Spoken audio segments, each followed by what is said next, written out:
20 anos depois, o Crepúsculo volta aos cinemas. E a gente sabe que a saga Crepúsculo, ela foi uma febre quando saiu. Os livros e os filmes têm bilheterias e números de vendas assim estratosféricos. E foi uma saga que, para quem era adolescente na época dos anos 2010, vamos assim dizer, foi uma saga que, assim, dividiu opiniões e que, nossa, meu Deus, todo mundo tinha um lado. Ou era Team Edward ou era Team Jacob, e as pessoas estavam ali na torcida para saber o que aquela história iria terminar. Desde o começo, a história do Crepúsculo, ela sempre teve muitas críticas, muitos comentários sobre o estilo da narrativa dos personagens, o estilo de estética de algumas coisas. E hoje a gente está aqui para fazer comentários sobre 20 anos depois, o que a gente analisa de diferente do Crepúsculo daquela época para hoje. Vamos lá, não é para fazer uma crítica e falar que o filme é uma bosta, tá? A gente está analisando 20 anos depois a mesma história. Não vamos falar que o mundo é o mesmo 20 anos depois, porque o mundo não é. Então, primeiro ponto. A gente tem um triângulo entre Bella, Charlie e René. Uma estrutura familiar totalmente descabida. A René é uma mulher adulta que deveria fazer um papel de mãe. E ela não faz. Ela simplesmente é uma pessoa que meio que colocou a filha como responsável pela casa e pela família, e que toda a responsabilidade fica nas costas da Bella. A Bella é uma adolescente disfuncional por conta da irresponsabilidade da mãe. Isso é dito desde o primeiro filme e livro, de diversas maneiras muito explícitas, onde a Bella vira e fala: você tá sem teu telefone de novo? E ela vira e fala assim: você sabe que os aparelhos eletrônicos eles fogem de mim. Ela consegue perder o telefone, o carregador, ela consegue perder a vida dela dentro da casa dela. A René é uma pessoa totalmente irresponsável. A gente pega a irresponsabilidade dela a partir do momento que ela prefere acompanhar o atual companheiro dela nas questões de esporte, de carreira, e meio que tipo assim: Bella, se você não quer estar aqui, tudo bem, você pode ir lá morar com o seu pai. Ela não faz muita oposição a Bella fazer isso. A Bella meio que percebe que a mãe dela tá querendo viver a sua nova fase e ela se sente demais. E ela então decide ir lá viver com o Charlie. Só que ela tem já muitos problemas com a mãe. Ela já tem um relacionamento que não é dos melhores. E ela vai viver com um pai que também não tem um relacionamento muito bom, nem com a mãe, nem com ela.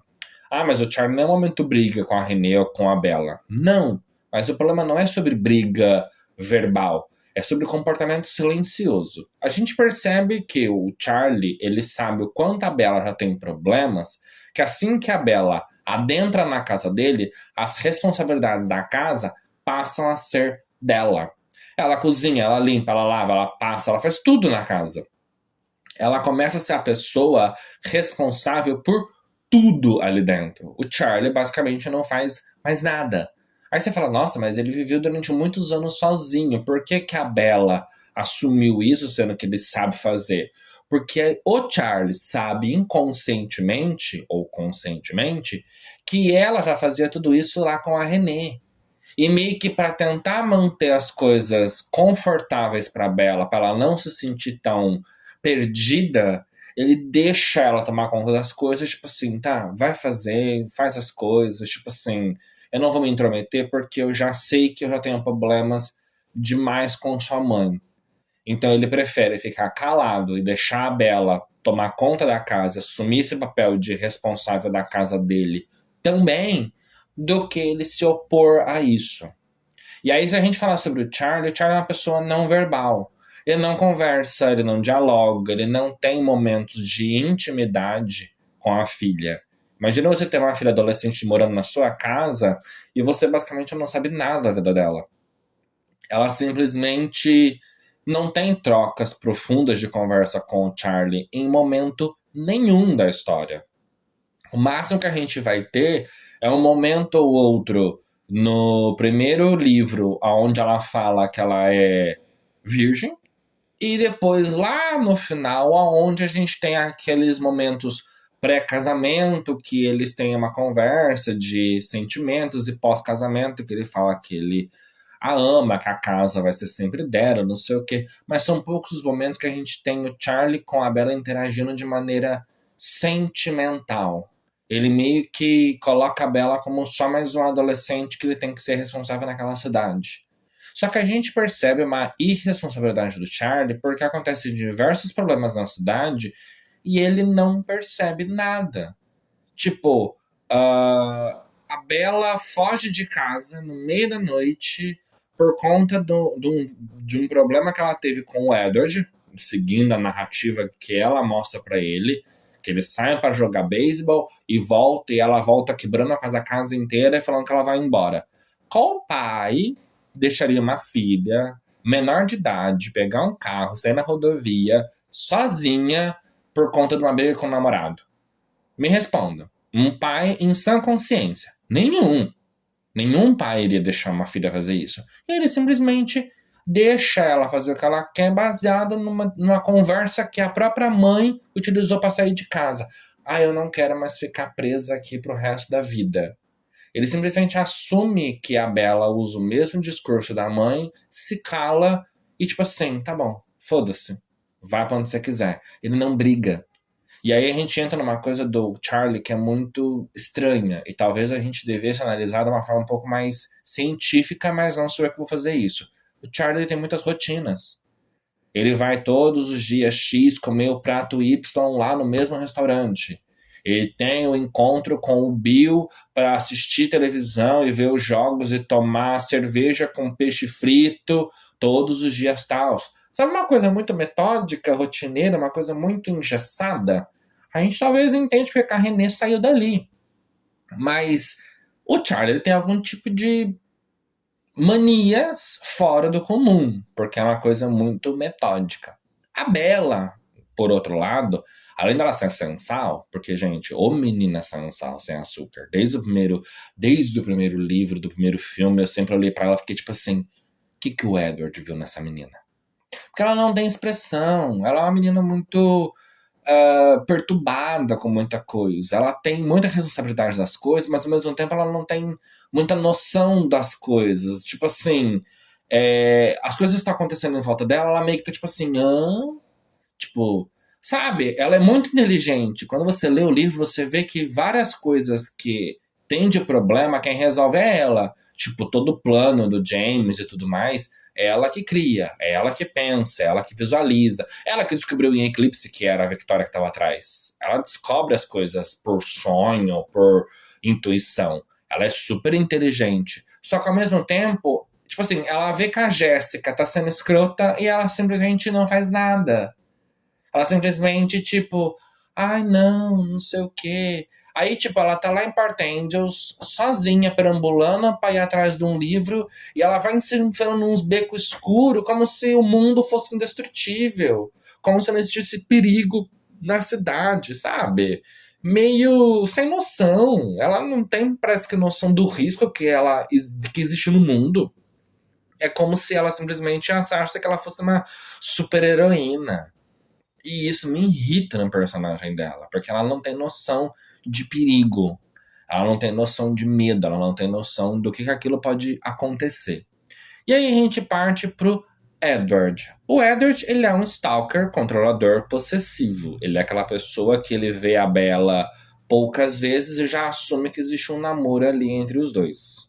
Isso é muito, muito estranho. E aí a gente percebe que o Edward ele é um stalker porque ele ouve as conversas dela à distância e questiona ela sobre coisas que ela nem conversou com ele e ele tem o direito de querer saber.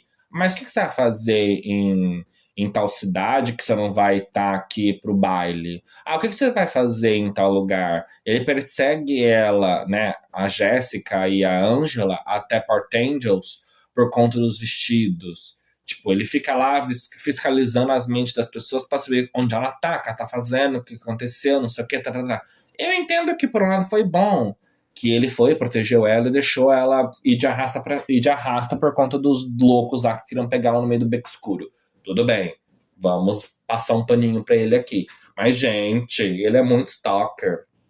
E aí você percebe que ele perde a noção de quem ele é por conta da Bella, que é o lado obsessivo sobre estar com ela, querer ela, que ele usa uma frase que é muito pesada. Eu não tenho mais forças para ficar longe de você. É como se a existência da Bella fizesse o mundo dele girar. Ele simplesmente deixa de ser quem ele é, porque quem comanda o mundo dele agora é a Bella. E aí ele quebra uma das regras mais pesadas do mundo dos vampiros quando ele vai salvar ela lá em Port Angels, que ele simplesmente faz uma cena com os rapazes, meio que mostrando que ele é um vampiro, sem necessidade. Sem necessidade nenhuma. Se os Volturi soubessem daquilo, eles tinham mandado ele pra casa do cacete por conta que ele fez uma cena pra simplesmente salvar a menina que ele gosta. Tipo assim, bom senso aqui passou longe. Mas muito longe. Tipo assim, ele não tem noção do que ele tá aprontando. O Jacob, o menino sem noção de mundo, de limites, ele é o cúmulo da red flag. Ele é aquela pessoa inconveniente. Ele é aquele menino que ele não sabe a hora de parar. Nem na hora de parar de falar, nem na hora de parar de agir, nem na hora de parar de existir. Ele simplesmente tem comportamentos, desde o primeiro filme, muito, muito sem noção. Aquelas cenas com a Bella desde o começo, por conta o meu pai é amigo do seu pai, não sei o quê, e ele vai junto lá pra ver a Bella, e aí ela aparece lá em La Push, e ele vai lá fiscalizar o que tá acontecendo, ele meio que ao invés de deixar ela lá com os amigos dela, ela pega e sai pra passear com ele. Então, assim, são diversos momentos que ele ultrapassa o limite. Bella existe outros amigos. Bella tem uma vida. Bella tem um namorado e ele tá lá se enfiando no meio daquilo. E em contrapartida, a gente entende que o Charlie acaba sendo um pouco também inconveniente em usar isso de que ele é filho do meu melhor amigo para querer enfiar a Bella e ele juntos, para querer fazer com que eles formem um casal. O Charlie, ele deixa isso muito claro, acho que em Lua Nova ou Eclipse. Não, acho que é Lua Nova mesmo. Entre Lua Nova e Eclipse, algumas cenas que deveria falar assim pra Bella. Você poderia visitar outros amigos, ter outras amizades, ao invés de ficar só com o Edward. Acho que é em Eclipse mesmo que acontece isso. E aí ela pega e fala, tipo, Jacob. Ele fala, tipo, Jacob, você não vai mais vê-lo. Ele esteve no momento te cuidando quando você estava mal e não sei o quê. E basicamente ele faz essa pressão psicológica com a Bella de tipo assim, olha, você não pode focar só no Edward, você não pode focar só em uma pessoa, você tem que dar opções para outras pessoas, meio que querendo escolher o namorado para a própria filha. Eu acho isso muito, muito sem noção. E o Jacob, ele usa esse trunfo de filha do melhor amigo em todos os momentos. Em todos os momentos. Ele usa isso, tipo, nós somos quase família, a gente cresceu juntos, a gente não sei o quê, e nananãs, e nananãs. Ele usa isso contra a Bella em diversos momentos. E o ponto que eu acho mais absurdo é quando ele tenta beijar a Bella sem consentimento dela, e ela tem que dar um soco na cara dele pra, tipo, para, limite. E aí, naquela hora, se eu fosse o Edward, eu já teria matado ele. Eu teria. Mas o Edward, é um outro ponto do Edward que me incomoda, é que o Edward, ele é muito passivo. Ele quer dar muito de evoluir, de uma pessoa desconstruída, uma pessoa muito aquém do seu tempo, e ele acaba deixando as coisas muito a desejar sobre comportamento. Sobre deixar a Bella beijar o Jacob e fazer o que ela quer e querer fugir no meio da noite para ir lá visitar o Jacobzinho que ela não vê há tanto tempo e não sei o que. Simplesmente, tipo, ele não faz nada, ele não se opõe, ele aceita muito fácil as coisas que a Bella impõe de tipo, olha, vocês têm que fazer parceria para me proteger, vocês têm que lutar juntos, vocês têm que não sei o quê, vocês têm que isso. Ela meio que vai enfiando as coisas goela abaixo do Edward, e o Edward, por estar nesse estágio de extrema paixão, extrema vulnerabilidade, que ele deixou de ser ele mesmo e vive em função da Bella, ele engole as coisas. E eu acho esse comportamento da Bella muito tóxico. Na verdade, os três eles são muito tóxicos. A Bella por conta de usar isso contra o Edward de ser stalker, o Jacob de ser sem noção. É os três ali num triângulo perfeito de tipo assim, quem é pior? A gente não consegue, juro, eu não consigo descobrir quem que é o pior dos três ali. Eu sou Team Edward, sempre fui. Sempre achei que a Bella merecia mais ele do que o Jacob, porque entre os dois, por mais que o Edward seja um pouco sem noção, mas ele prefere ser o sem noção que a Bella manda, o sem noção que a Bella controla a vida dele, que ele prefere deixar de viver neste mundo onde a Bella não existe. Ele é o supra-sumo do romantismo. Ele é literalmente o Romeu e Julieta com ela. Não faz sentido viver num mundo onde você não vive. Não faz sentido continuar tendo existência se você não está mais aqui.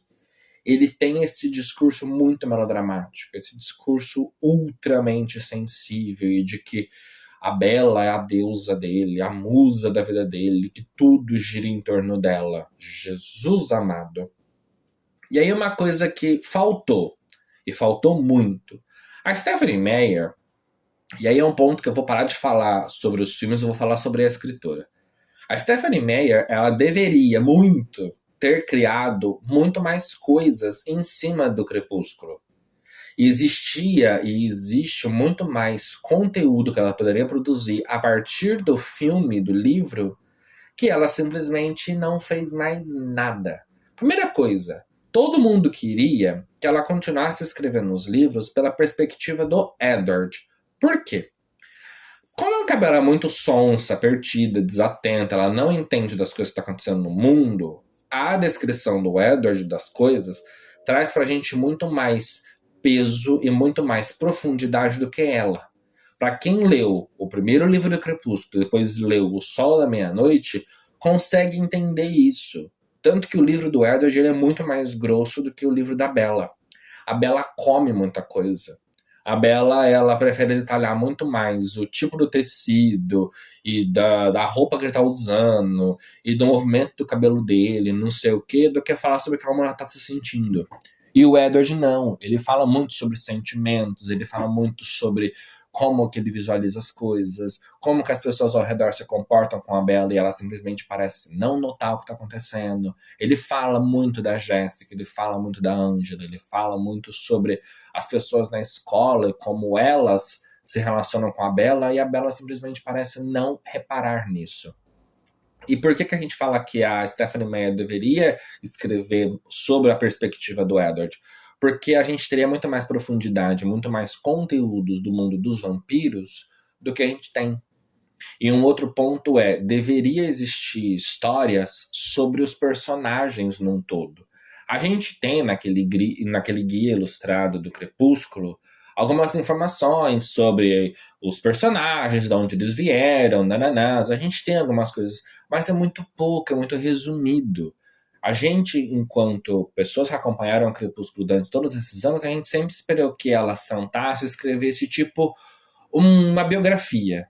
A biografia dos Cullen. Então ela sentasse e escrevesse como foi o surgimento da família, por ordem. Ela poderia contar uma história bonita, contar como começa com o Carlyle, como que ele surgiu, como que ele se transformou, por que ele se transformou, como foi o processo dele, ir lá para os Volturi, depois sair daquilo e virar médico e criar o Edward, depois criar a Esme e achar os outros. Ela poderia muito bem criar um livro contando isso, contando essa trajetória deles até chegar em Fox. Ela poderia muito bem dar esse embasamento para os Cullens muito mais profundo. Assim como ela poderia fazer um livro para contar sobre os Voltures. E não só sobre os três, o Kyle, o Marcos e o Aro. Mas contar sobre como que surgiu os Volturi, da onde que veio isso, por que ele escolhe aquelas pessoas para viver ali junto dele, né? A guarda, os que são do clã dos Volturi.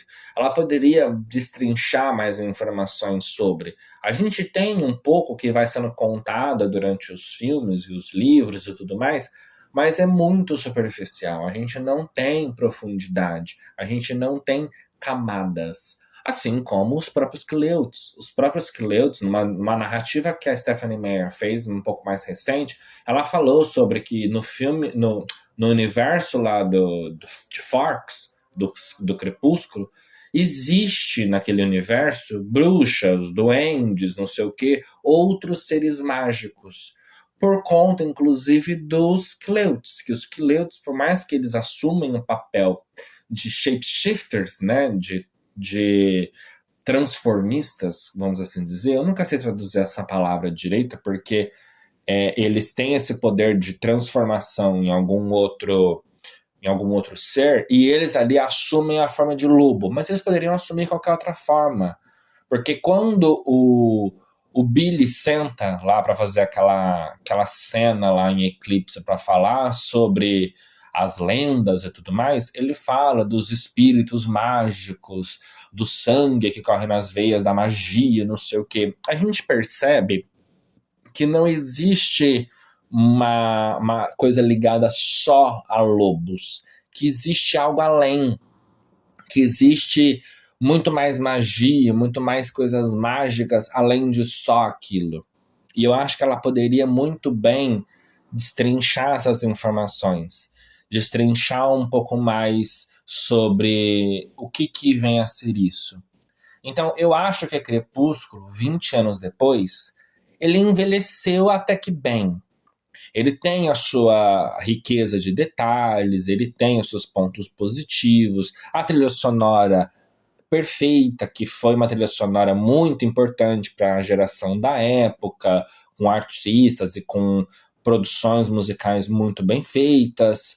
Mas o livro e os filmes, eles deixam a desejar em muitas coisas. Tem muitas cenas que tem cortes muito bruscos e coisas meio que sem continuidades. Existe uma certa inversão de informações entre os livros e os filmes. Existe muitos gaps ali que faltam, sabe? Fica muitos buracos para ser preenchido.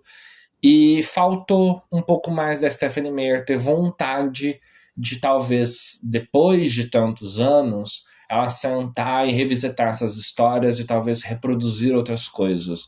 Contar sobre os personagens, as lendas, as coisas que circundam ali fora do núcleo Edward, Jacob e Bella. Sabe? Contar sobre os outros personagens que também são muito importantes.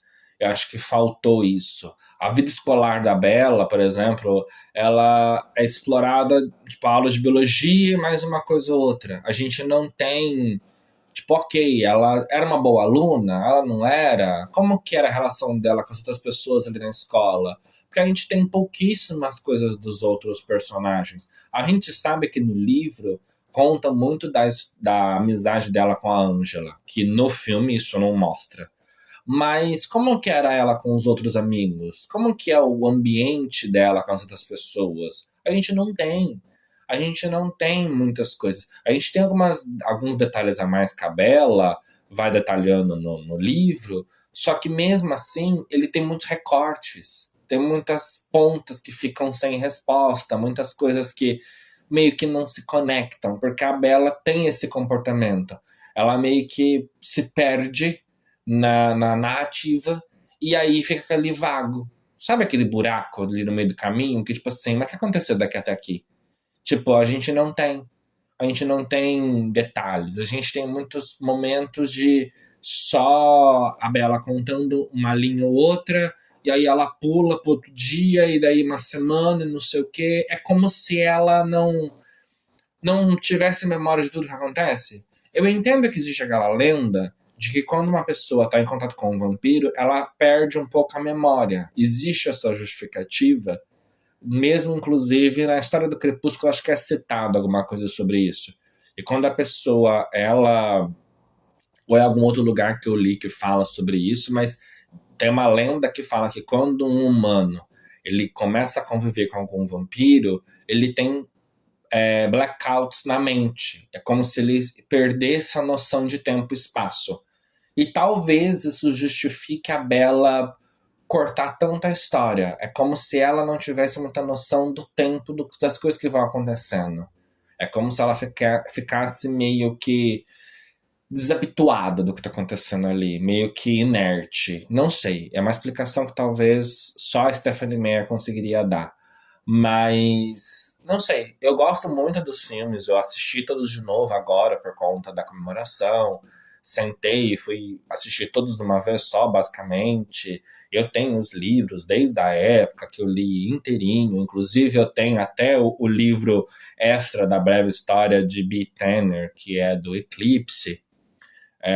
Só que eu acho que o Crepúsculo, nesses 20 anos de tempo, por mais que ele continue sendo uma história muito bacana, muito legal em alguns aspectos, eu sinto que ainda falta muitas coisas. Eu sinto que algumas coisas já não fazem mais sentido. E talvez se a Stephanie Meyer fosse revisitar essas histórias, ela teria de adaptar algumas coisas para os tempos de hoje. Alguns comportamentos de alguns personagens não seriam mais aceitos. Porque, tipo, o Jacob forçar um beijo na Bella, na época lá, não era um problema. Mas hoje todo mundo vê como um assédio. O Edward invadiu o quarto dela para ver ela dormindo, na época foi fofinho, foi romântico. Hoje é stalker. Então são esses pontos que talvez ela teria de revisitar para a história hoje não ser cancelada. Porque ninguém cancela hoje Crepúsculo porque foi feito há 20 anos atrás. Mas se a gente fosse refazer a história a partir de hoje, a história com certeza seria cancelada. E é isso, habitantes. Um beijo para vocês e até o próximo episódio.